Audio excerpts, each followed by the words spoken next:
Mon cœur me dit que je devrais y aller, mais ma tête me dit que ce n'est pas le moment. Parce que je calcule, je sais, j'ai beaucoup d'expérience, disons, maintenant, sur ce qui se passe en Iran, ce qui se passe dans le monde, comme photographe. Et se précipiter là-bas, ça ne servira à rien. Parce que d'abord, on ne peut pas travailler. Et j'ai des problèmes, disons, avec le régime également. Donc, je serai doublement surveillé et doublement interdit de travailler. Donc, ce n'est pas le moment d'y aller. On verra plus tard.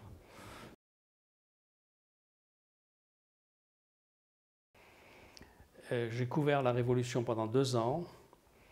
Et ensuite, je n'étais pas interdit on n'était pas interdit d'y aller. Le problème, ça aurait été de sortir plutôt. Parce qu'ils n'ont pas beaucoup aimé le travail que j'avais fait. J'ai fait un livre qui s'appelait Iran, la révolution confisquée.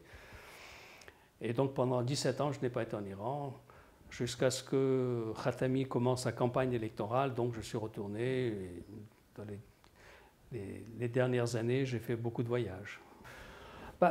C'était une période extraordinaire, parce que c'était les 2 années de la Révolution, c'est l'équivalent de 20 années ou 30 années de ma vie, parce que tout est multiplié par 10. Vous savez, tout le meilleur et le pire d'un peuple sort à ce moment-là, et tout est multiplié.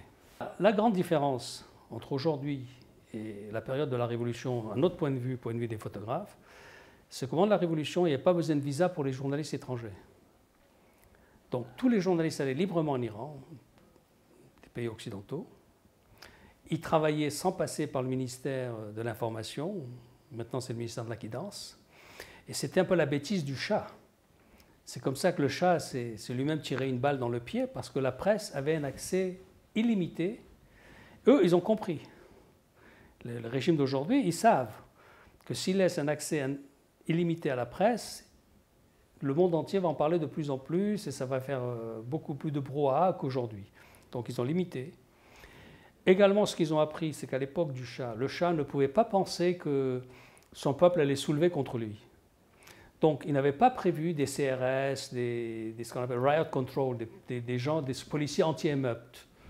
Il n'y avait pas ça, il n'y avait que l'armée. Et l'armée, évidemment, quand les soldats arrivent, ils étaient armés de fusils, ils tiraient, ce qui donnait des morts. Et dans un pays chiite, il ne faut pas faire de morts, parce qu'ensuite il y a le deuil et ainsi de suite. Vous voyez, ça continue. La révolution iranienne n'est pas terminée pour moi. La révolution iranienne a commencé il y a 30 ans, 31 ans, elle a commencé en 78, elle n'est pas terminée, c'est une des étapes. Maintenant, la vision optimiste, c'est que ça débouche sur plus de démocratie, et la vision pessimiste, c'est que nous retournions au temps noir de la révolution, les premières années où il y avait une répression beaucoup plus féroce. Voilà.